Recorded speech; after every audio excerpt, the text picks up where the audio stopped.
واقعہ کربلا تاریخ کا دردناک واقعہ ہے۔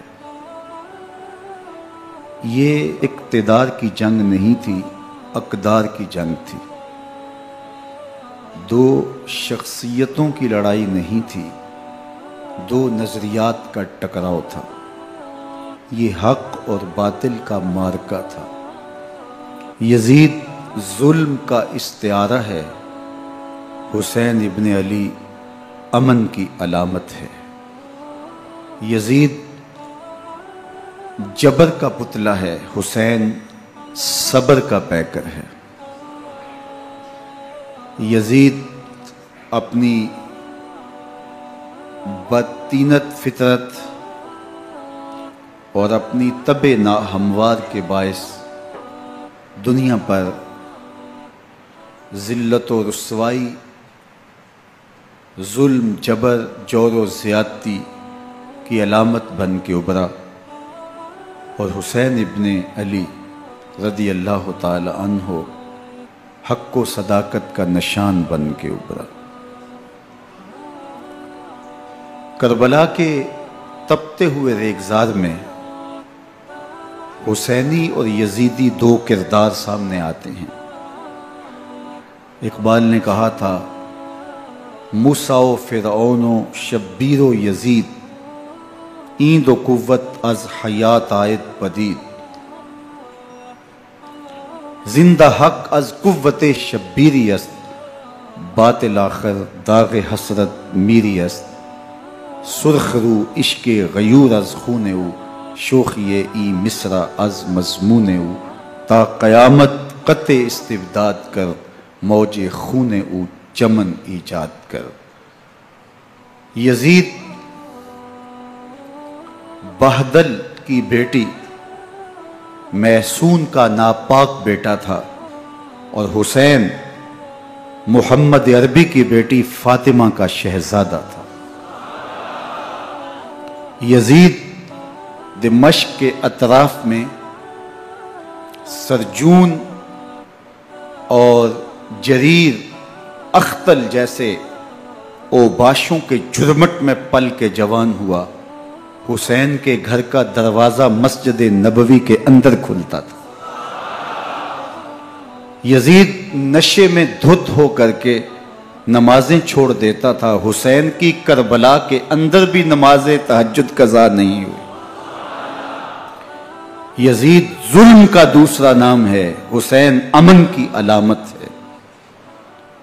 یزید نے زندگی میں ایک مرتبہ حج کیا اور شراب کے مٹکے ساتھ لے کے آیا، اور اختل اور دیگر گویوں اور مغنیوں کو اپنے ساتھ رکھا تاکہ سفر آسانی سے کٹے۔ حسین ابن علی نے 25 حج سواری ہونے کے باوجود پیدل کیے۔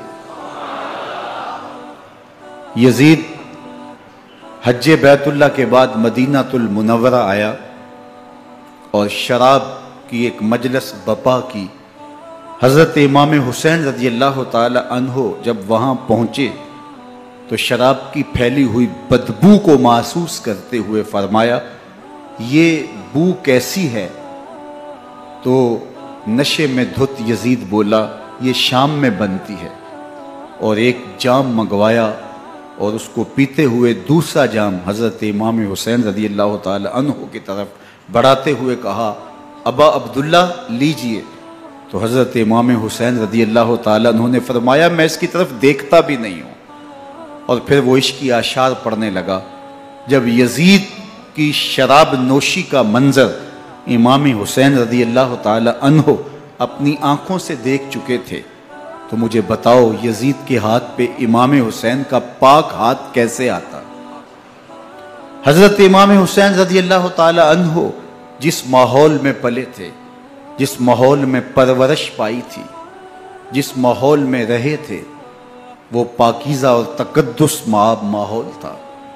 اور یزید کبھی اطراف دمشق میں، کبھی غوطہ میں، کبھی الخزرہ محل میں، اور کبھی کہاں داد عیش دیتا رہا اور لہو و لعب کے اندر مصروف رہا، اور اس کی زندگی ان چیزوں سے عبارت تھی۔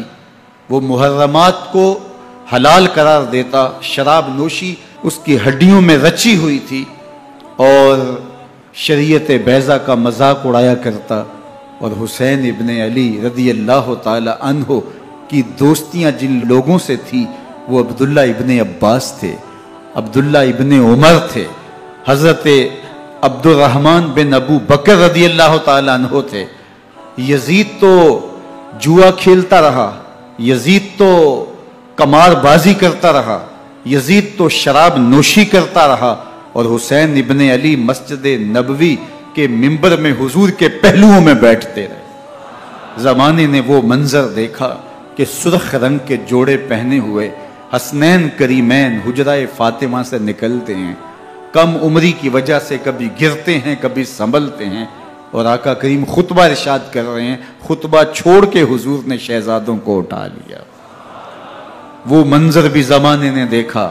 حضرت عبداللہ بن شداد کہتے ہیں کہ حضور سجدے میں تھے اور سجدہ اتنا طویل ہو گیا، ہمیں لگا یا تو وحی کا نزول ہو رہا ہے یا پھر اللہ کا حکم آ گیا اور اللہ کے محبوب کی روح قبض کر لی گئی۔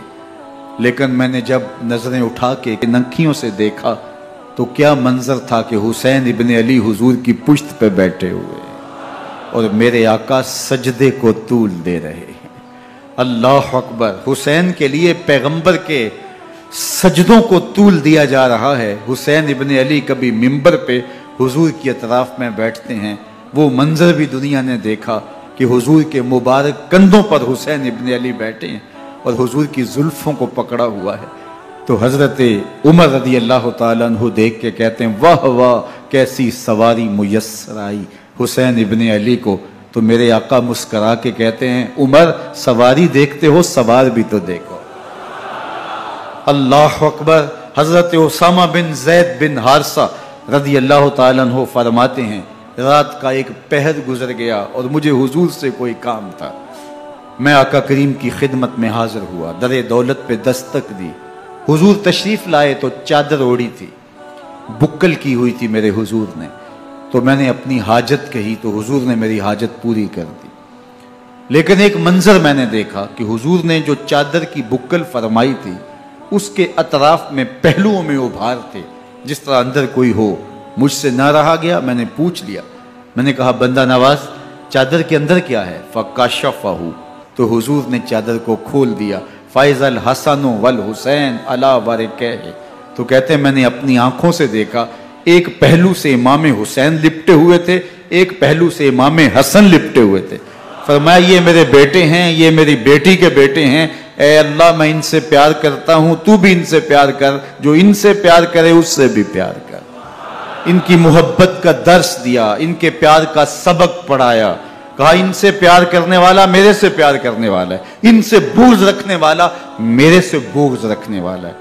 ان کی تکلیف حضور کو بے چین کر دیتی تھی۔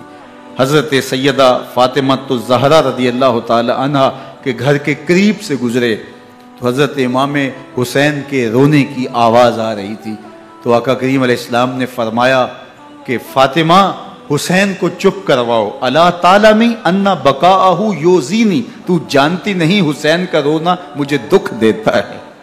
حسین ابن علی کو حضور رونے نہیں دیتے تھے، ان کو دکھی نہیں ہونے دیتے تھے، کیونکہ رسول اللہ صلی اللہ علیہ وسلم جانتے تھے کہ یہ کتنے دکھ سہے گا، کتنی تکلیفوں سے گزرے گا اور کتنے مصائب سہے گا۔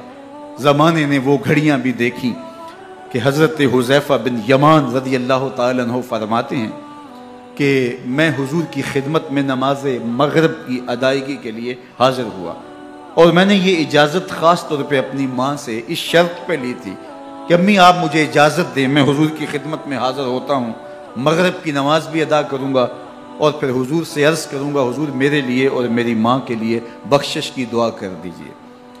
ماں نے اس شرط پہ اجازت دے دی اور میں حضور کی خدمت میں آ گیا، نماز مغرب ادا کی، سلام پھرا تو میرے دل میں آرزو تھی میں حضور سے عرض کروں حضور میرے لیے اور میری ماں کے لیے مغفرت کی بخشش کی دعا کر دیں، لیکن حضور عبادات میں ذکر میں نوافل میں ایسے مشغول ہوئے کہ میں آرزو رکھنے کے باوجود بھی عرض نہ کر سکا۔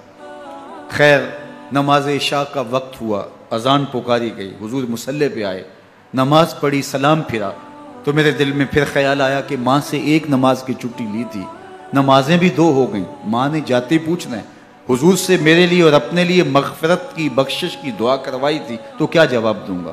اور حضور اٹھے اور کاشانہ اقدس کی طرف چل دیے۔ اب میرے دل میں یہ خیال رہ کے آ رہا تھا کہ ماں کو کیا جواب دوں گا، میں تو حضور سے بخشش و مغفرت کی دعا کروا ہی نہیں سکا۔ جب حضور چل پڑے تو غیر ارادی طور پہ میں بھی حضور کے پیچھے چل پڑا۔ چلنے میں تھوڑی سی رفتار تیز ہو گئی، جس سے قدموں کی آہٹ پیدا ہوئی، تو جب آواز پیدا ہوئی تو حضور نے رخ پھیرے بغیر فرمایا من ھذا، میرے پیچھے پیچھے کون آ رہا ہے؟ پھر خود ہی کہا حذیفہ تو نہیں؟ تو میرا دل دھڑک رہا تھا، قلت نعم، میں نے کہا جی حضور میں حذیفہ ہوں۔ فرمایا ما حاجتک غفر اللہ لک ولامک، کیا کام ہے؟ اللہ تجھے بھی بخش دے، تیری ماں کو بھی بخش دے۔ اب جو کام تھا وہ جنبش لب سے پہلے ہی ہو گیا، یہاں تو لفظوں کا سہارا بھی نہیں لینا پڑتا، وہ بند لبوں کی بولیاں بھی سنتے ہیں۔ اقبال بولا ہے فروغت صبح آثار و دہور، چشم تو بی نندائے ما فی الصدور، تیری نظر تو سینوں کے چھپے راز بھی دیکھتی۔ تو کہا ما حاجتوں کا غفر اللہ لک ولامک، اللہ تجھے بخش دے، تیری ماں کی بھی مغفرت کر دے، کیا کام ہے؟ اب جو کام تھا وہ تو ہو گیا۔ تو میرے حضور نے ارشاد فرمایا حذیفہ سنو، ابھی ایک فرشتہ آیا ہے جو اس سے قبل دھرتی پر پہلے کبھی نہیں آیا، آج پہلی مرتبہ اللہ سے اجازت لے کے 2 کام کرنے آیا ہے، ایک تو مجھے سلام کرنے آیا ہے اور دوسرا خوشخبری دینے آیا ہے کہ آپ کی بیٹی فاطمہ جنتی عورتوں کی سردار ہے اور حسن اور حسین جنتی جوانوں کے سردار۔ ایک طرف یزید ناپاک محسون کا پلیت بیٹا، اور ایک طرف محمد عربی کا نواسا، فاطمہ کے دودھ کا اثر، علی المرتضیٰ کے خون کی تاثیر، رسول اللہ صلی اللہ علیہ وسلم کے کندھوں پہ بیٹھنے والا۔ ایک دن حضور نے امام حسین رضی اللہ تعالیٰ عنہ کے ہاتھ پکڑ لیے اور ان کے پاؤں اپنے پاؤں پہ رکھے اور پھر فرمایا بیٹے آگے بڑھو، اور ان کے پاؤں حضور کی پنڈلیوں پہ آئے، پھر کہا بیٹے اور آگے بڑھو، حتیٰ کہ ان کے پاؤں حضور کی رانوں پہ آئے، پھر فرمایا بیٹا اور آگے بڑھو، تو ان کے پاؤں حضور کے مبارک بطن اقدس پہ آئے، پھر بازوؤں کو کھینچ کے اپنے قریب کیا اور حسین ابن علی کے منہ میں اپنی زبان رکھ دی، اور وہ اس طرح چوس رہے تھے جس طرح کھجور چوسی جاتی ہے۔ تو اللہ کے محبوب علیہ السلام نے حسین ابن علی کو اپنی زبان کا لعاب دہن دے کر کے، وہ شیر رحمت دے کر کے، وہ کوثر و تسلیم سے پاکیزہ تر آب رحمت عطا کر کے ان کی ہمیشہ کے لیے پیاس بجھا دی، تاکہ کل کربلا کے تپتے ہوئے ریگزار میں حسین ابن علی کو پیاس کی شدت تنگ نہ کرے اور پائے استقلال میں لغزش نہ آنے پائے۔ ان نازوں سے پالے ہوئے حسین کو، ان محبتوں سے پالے ہوئے حسین ابن علی کو امتحان بھی اتنے بڑے درپیش تھے۔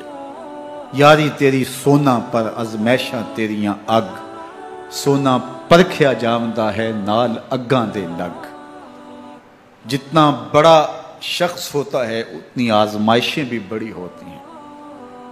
پیغمبر رحمت کی آغوش میں کھیلنے والا، حجرہ فاطمہ کا جانشین، مصلی رسول کا وارث، منبر رسول صلی اللہ علیہ وآلہ وسلم پر حضور کے مبارک پہلو اور گود میں بیٹھنے والا حسین، حضور کی زبان چوسنے والا حسین، حضور کے کندھوں پہ سواری کرنے والا حسین، آقا کریم علیہ السلام کے مبارک سجدے کی حالت کے اندر حضور کی پشت پہ کھیلنے والا حسین، جس حسین کا دروازہ مسجد نبوی کے اندر کھلتا تھا اور یزید کی کرتوتوں کے چشم دید گواہ تھے۔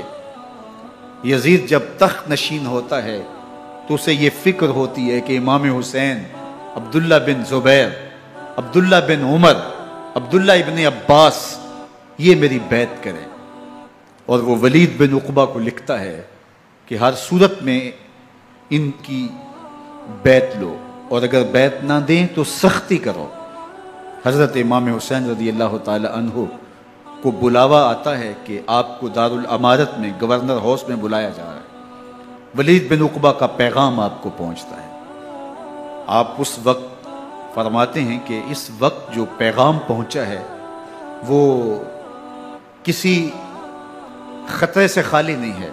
تو کچھ سواروں کو ساتھ لیا، کہا تم دارالامارت کے باہر کھڑے رہنا، اگر میری آواز بلند ہوئی تو اندر آ جانا، ورنہ تم انتظار کرنا. آپ اندر گئے. ولید بن عقبہ نے مروان کو بھی بلایا تھا. مروان بن حکم یہ گورنر مدینہ ولید سے پہلے رہ چکا ہے، تو اس نے مشورہ دیا کہ سختی کی جائے. خیر ولید بن عقبہ نے کہا کہ یہ خط ہے، حضرت امیر معاویہ کا انتقال ہو گیا اور یزید تخت نشین ہوا ہے، لہٰذا وہ آپ سے بیعت کا مطالبہ کرتا ہے. تو حضرت امام حسین رضی اللہ تعالیٰ عنہ نے فرمایا کہ میرے جیسا شخص یوں چھپ کے بیعت نہیں کر سکتا.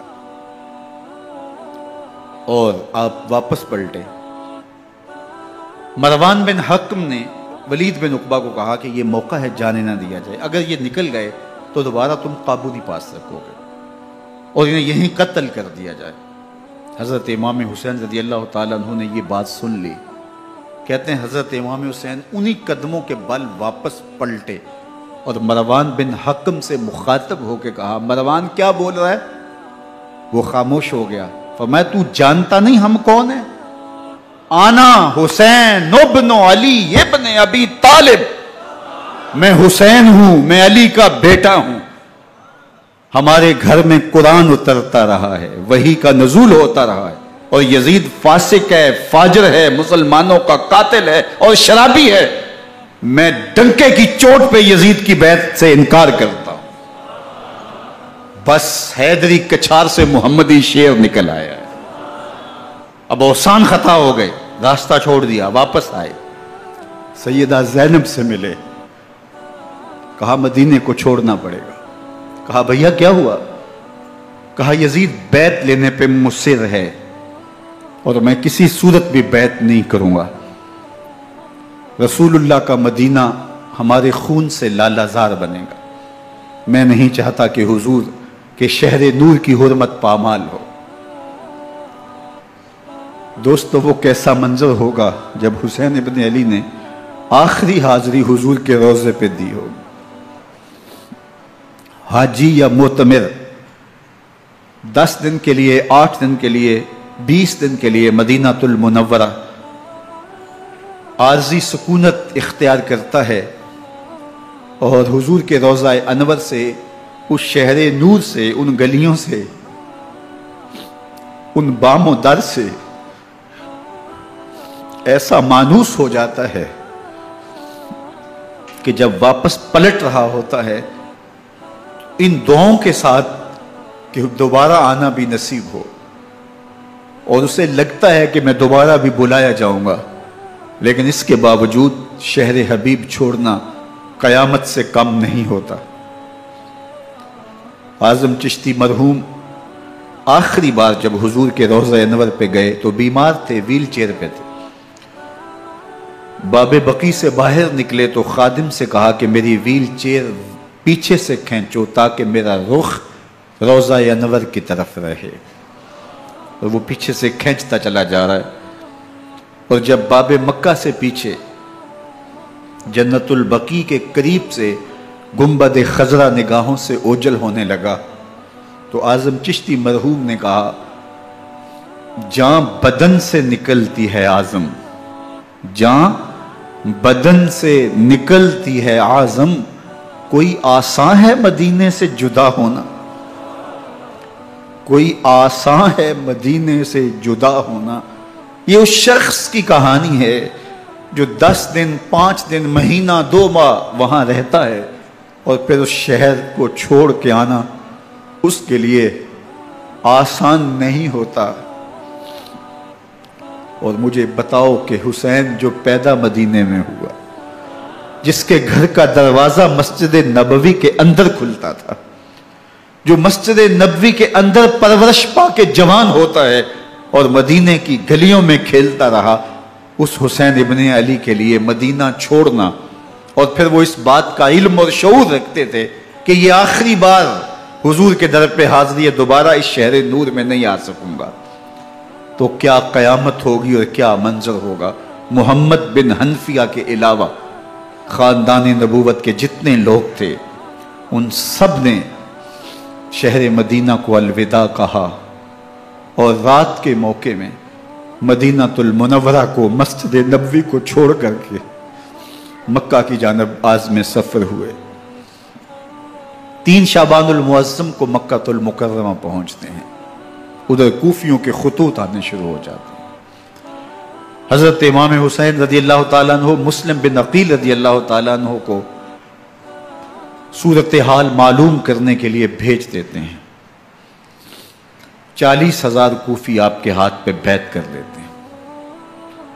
ادھر 25 پیدل حج کرنے والے حضرت امام حسین 8 ذی الحج کو احرام باندھتے ہیں، لیکن آپ کو پتہ چلتا ہے کہ حاجیوں کے روپ میں قاتل چھپا دیے گئے، تو آپ اس احرام کو حج کی بجائے عمرے میں بدلتے ہیں اور کوفے کی جانب عازم سفر ہوتے ہیں۔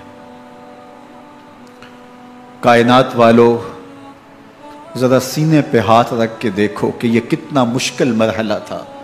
اس دین کی آبرو کو بچانے کے لیے حضرت امام حسین رضی اللہ تعالیٰ عنہ نے کتنا بڑا قدم اٹھایا۔ آپ کے بہی خواہ، دوست، احباب عبداللہ بن عمر یہ سارے روکتے ہیں۔ عبداللہ بن عباس کہتے ہیں حضرت نہ جائیے، الکوفی لا یوفی، کوفی کبھی وفا نہیں کرتے، آپ کے والد کو وہاں شہید کیا گیا، لیکن آپ ایک فرض کو نبھانے جا رہے ہیں۔ میرے غم گسارو، میرے مہربانوں، نہ روکو مجھ کو جانے دو، مجھے نانے کے دی کی ڈوبتی کشتی بچانے دو، میں جاتا ہوں کہ دنیا پر وفا کا نام رہ جائے، میں رہوں نہ رہوں پر عظمت اسلام رہ جائے۔ میں نہیں جاتا تو نبی کے گھر کی آن جاتی ہے، میں نہیں جاتا تو نبی کے گھر کی آن جاتی ہے، تمہارا دین جاتا ہے، میری غیرت ایمان جاتی ہے۔ حضرت امام حسین یہاں سے چلتے ہیں، ابھی راستے میں ہی پہنچتے ہیں کہ یہ خبر آتی ہے کہ کوفے والوں نے بے وفائی کر دی، حضرت مسلم بن عقیل رضی اللہ تعالیٰ عنہ کو شہید کر دیا گیا، نعمان بن بشیر معزول کر دیے گئے، ابن مرجانہ ابن زیاد وہاں متعین کر دیا گیا جو سخت گیر شخص تھا، اور اس نے لوگوں کو ڈرایا، دھمکایا، اور کوفے کے لوگوں کے دل بدل گئے اور وہ بیتیں توڑنے لگے۔ وہ منظر مسجد کوفہ کا کتنا دلگداز تھا، جب امام نماز کے لیے کھڑے ہوئے تو 40,000 لوگ آپ کے پیچھے تھا۔ جب سلام پھیرا اور امام نے دیکھا کہ پیچھے لوگ نہیں ہیں، پھر لوگوں نے اپنے دروازے بھی بند کر لیے۔ رات کی تنہائیاں ہیں اور حضرت مسلم بن عقیل کو کوئی پناہ دینے والا نہیں، لوگوں نے دروازے بند کر لیے کہ کہیں ہمارے گھر میں نہ آ جائیں اور ہم مشقت اور حکومتی تشدد کا شکار نہ ہوں۔ کتنا دردناک لمحہ ہے حضرت مسلم بن عقیل رضی اللہ تعالیٰ عنہ پہ، اور پھر حضرت مسلم بن عقیل بے دردی سے شہید کر دیے جاتے ہیں۔ آپ ابھی راستے میں ہیں، یہ ساری کہانی پہنچتی ہے کہ حضرت مسلم شہید کر دیے گئے اور بے دردی سے شہید کر دیے گئے۔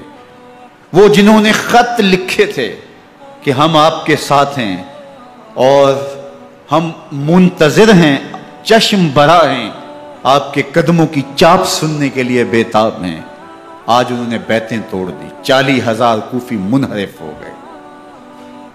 مسجد کوفہ کا وہ منظر کس قدر روح کو تڑپا دینے والا تھا۔ ہم پچھلے سال عصر اور مغرب کے درمیان جب کوفہ پہنچے تو سورج ڈوبنے کے قریب تھا۔ میں نے اپنی زندگی میں اتنا اداس موسم کہیں نہیں دیکھا جتنا اداس موسم کوفے میں دیکھا۔ ایسے لگتا تھا جس طرح کوفے کی آب و ہوا آج بھی شرمندہ ہے جو مسلم بن عقیل اور خاندان نبوت کے ساتھ اہل کوفہ نے کیا۔ حضرت امام حسین رضی اللہ تعالیٰ عنہ کو ان کے بہی خواہوں نے، اعزاء نے، اقربا نے، دوستوں نے، آوان و انصار نے، ساتھیوں نے کہا کہ حضرت حالات یکسر تبدیل ہو گئے، اب ہمیں مراجعت کر جانی چاہیے، واپس پلٹ جانا چاہیے۔ تو حضرت امام حسین کافی سوچ بچار میں رہے، پھر اس کے بعد آپ نے فیصلہ کیا کہ ہم آگے بڑھیں گے۔ دوستوں نے کہا کہ حضرت اگر آپ آگے بڑھیں گے تو ہمیں لگتا ہے کہ وہ آپ کے ساتھ سلوک اچھا نہیں کریں گے اور آپ بچوں کے سامنے پیاس سے شہید کر دیے جائیں گے۔ تو حضرت امام حسین رضی اللہ تعالیٰ عنہ نے وہاں ایک خطبہ ارشاد فرمایا کہ لوگوں تم جو مجھے بتا رہے ہو مجھے اچھی طرح معلوم ہے، جو تم مجھے منظر پیش کر رہے ہو وہ میری نگاہوں میں ہے، اور جو کچھ ہونے والا ہے چشم تصور وہ منظر دیکھ رہی ہے۔ کیونکہ حضرت امام حسین رضی اللہ تعالیٰ عنہ کی شہادت کی خبر حضرت امام حسین کے پیدا ہوتے ہی خاندان نبوت میں عام تھی۔ حضور علیہ السلام کو یہ بات جبریل امین نے آ کے بتائی تھی جب حسین ابن علی کے ساتھ حضور محبت کا اظہار کر رہے تھے، تو یہ جبریل امین نے آ کے کہا تھا حضور آپ کا یہ بیٹا ارض طف میں شہید کر دیا جائے گا، اور کربلا کی مٹی لا کے حضور کو دی اور ام سلمہ کو حضور نے عطا کر دی۔ حضرت ام سلمہ کہتی ہیں کہ ایک دن میں سوئی تو خواب دیکھا کہ حضور کے مبارک بال بکھرے ہوئے ہیں اور سخت پریشان ہیں، تو میں نے کہا کہ حضور آپ کی یہ کیا حالت ہے؟ وَبِيَدِهِ قَارُورَةٌ، اور حضور کے ہاتھ میں ایک شیشی ہے، فِيهَا دَمٌ، جس کے اندر خون ہے۔ تو میں نے کہا حضور یہ کیا؟ فرمایا میں قتل گاہ حسین سے آ رہا ہوں اور یہ حسین ابن علی کا خون ہے۔ تو کہا 10 محرم کا دن تھا، دوپہر کا یہ منظر تھا، میں کیلولہ کر کے اٹھی، جب میں نے دیکھا تو وہ شیشی جس میں کربلا کی مٹی رکھی تھی وہ خون بن چکی تھی۔ تو یہ خبر پہلے دی گئی تھی، یہ بتا دیا گیا تھا۔ فرمایا میرے دوستو جو تم مجھے بتاتے ہو میں اس سے بے خبر نہیں ہوں، یہ سب کچھ ہونے والا ہے، لیکن اس کے باوجود میں کیوں جا رہا ہوں؟ تو آپ کا ایک تاریخ ساز جملہ ہے جو کربلا کے فلسفے کو ہمارے سامنے رکھتا ہے کہ یہ اتنا بڑا امتحان کیوں دیا۔ حضرت امام حسین رضی اللہ تعالیٰ عنہ نے فرمایا وَلَكُمْ فِيَّ أُسْوَةٌ، میں اس لیے جا رہا ہوں قیامت تک ظلم، جبر اور ناانصافی کے خلاف کھڑے ہونے والوں کے لیے کوئی نمونہ تو ہو۔ میری زندگی قیامت تک ظلم، جبر اور استحصالی نظام کے خلاف کھڑے ہونے والوں کے لیے نمونہ ہے۔ تو حضرت امام حسین رضی اللہ تعالیٰ عنہ نے حق اور باطل کے درمیان ایک سرخ لکیر کھینچ دی اپنے خون سے۔ اب حق اور باطل کا امتیاز کرنا مشکل نہیں ہے، کوئی باطل پہ اڑا رہے تو الگ بات ہے، لیکن امتیاز کرنا مشکل نہیں ہے۔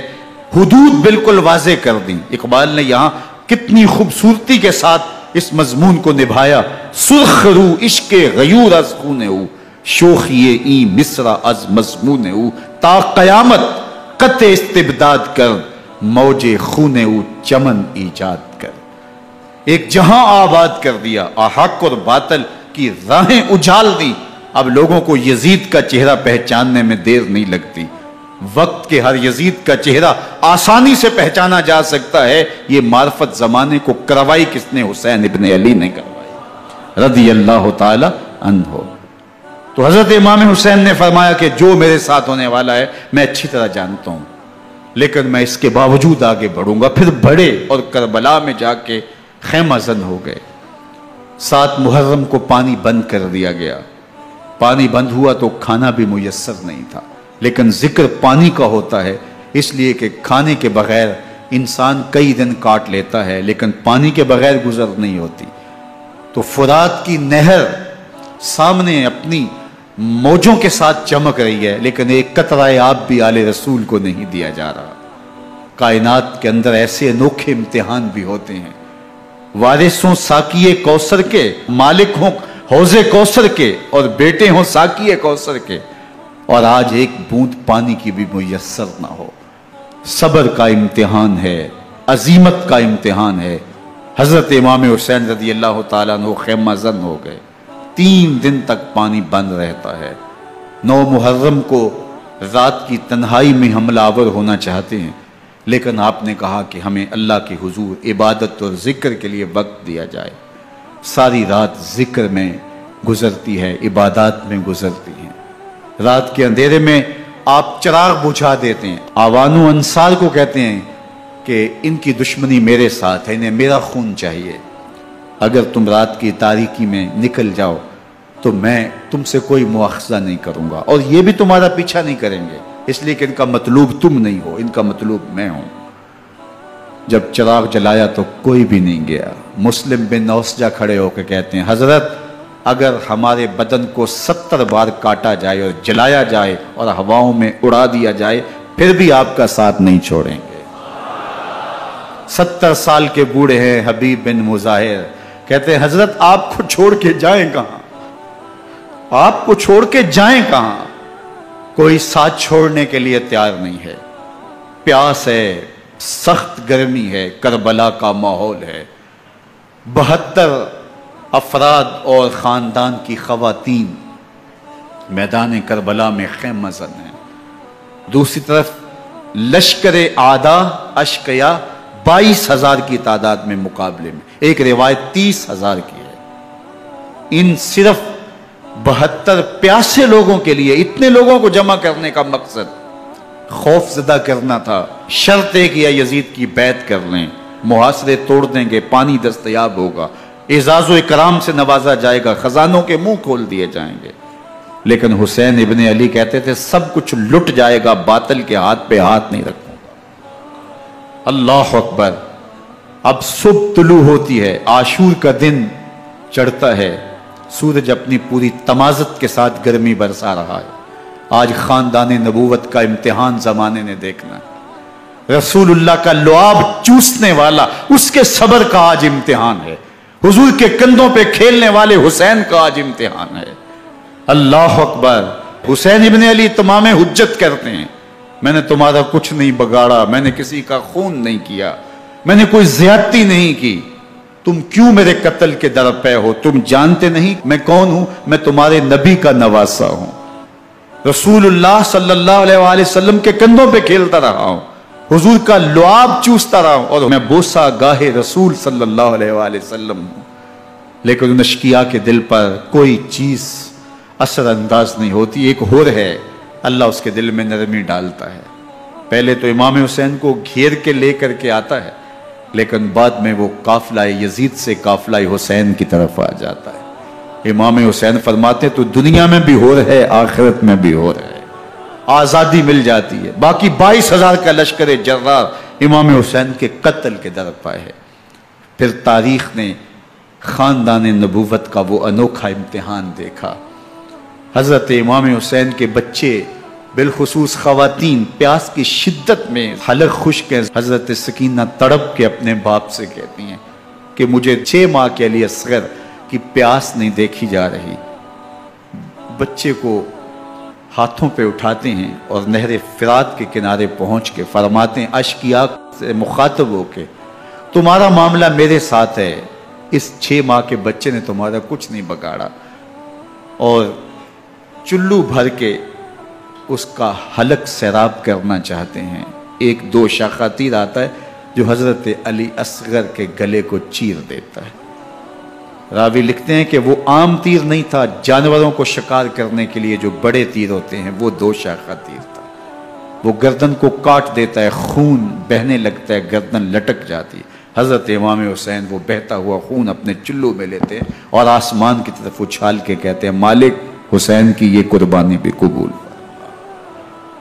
یہ تماشا لبے بام نہیں ہے، بچہ بیمار ہو ڈاکٹر جواب دے دیں، ماں باپ کے ہاتھ پھول جاتے ہیں، زندگی کی سانسیں ابھی چل رہی ہوتی ہیں، لیکن ڈاکٹر کہے کہ یہ میرے بس کا روگ نہیں ہے، کہیں اور لے جاؤ، تو زندگی کا لف و نشر غیر مرتب ہو جاتا ہے۔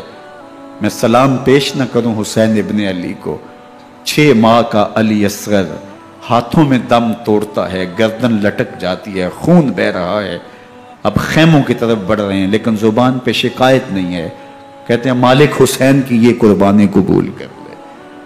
اب خیموں کی طرف آنا، شہر بانوں